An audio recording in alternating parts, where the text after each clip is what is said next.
Hi, my name is Mercedes Gordon, and I chose the topic capital punishment. Understanding the effect of capital punishment.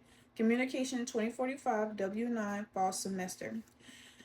This speech will briefly cover the history of capital punishment and explain why it remains a controversial topic and present arguments for and against its use today. Capital punishment, also known as the death penalty, is one of the most controversial topics in the justice system. It's often used for serious crimes like murder or treason, but many argue like may argue that it is cruel and unfair and unfairly applied and risk killing innocent people. In fact, over 200 people in the U.S. have been released from death row after being proven innocent. About 42% of people on death row are African American, yet they make up only 13% of the U.S. population. Source: Equal Justice Initiative 2023. I will explain the history and purpose of the death penalty. Then I will discuss the controversial topic and why is it a controversial topic, wrongful convictions that raise questions about fairness. Then I will explore the arguments for and against the death penalty and what it reveals about our justice system and within our justice system also.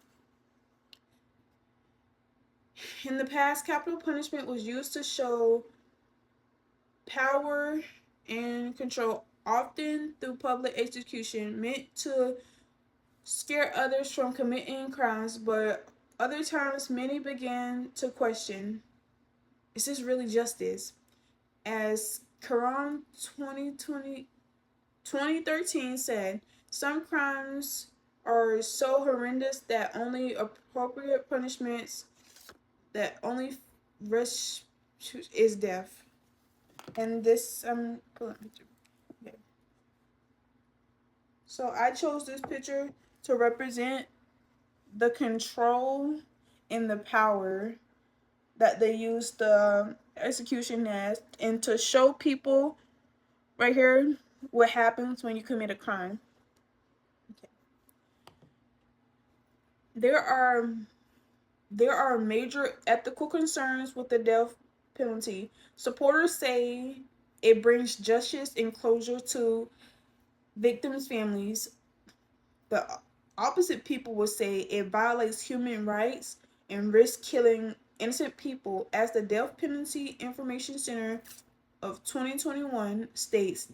DNA extraction from death row highlights the risk of executing innocent person. Okay, so now I'm gonna show you the next picture.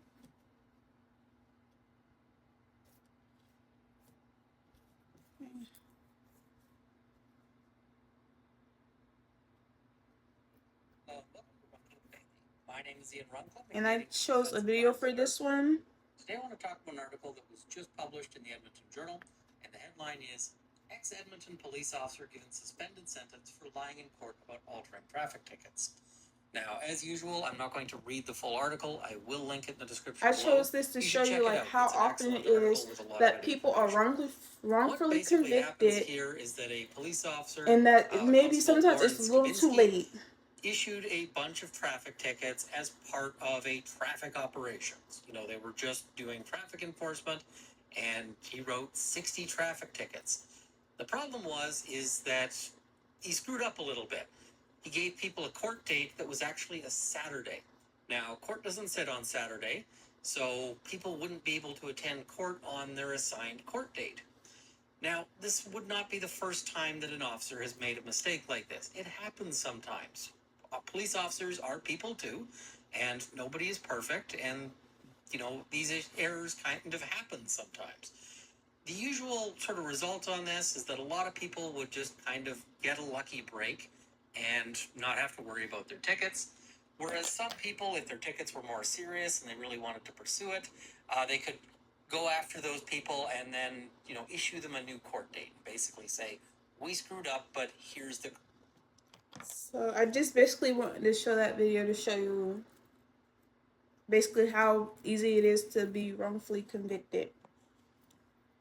Capital punishment is costly and often more expensive than life in prison due to the long appeals. Many states have ended the death penalty, but without seeing a rise in homicide rates.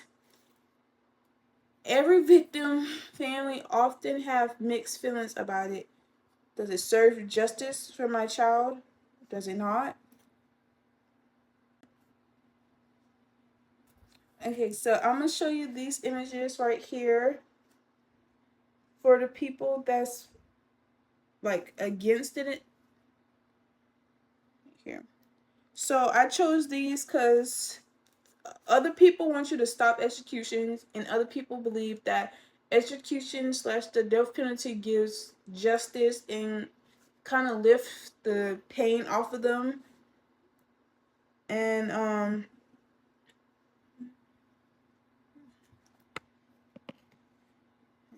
as the National Research Council notes, research doesn't clearly show if the death penalty affects homicide rates.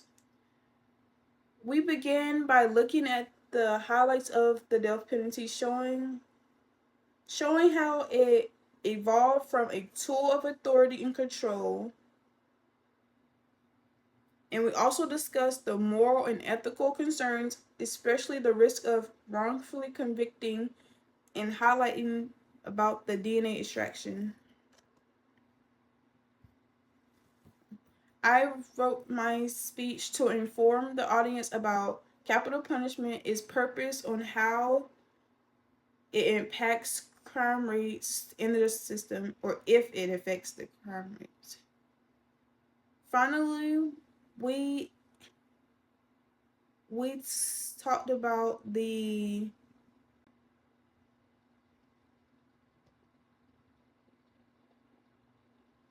we examined the effectiveness and cost, noting that the death penalty is often more expensive than life. And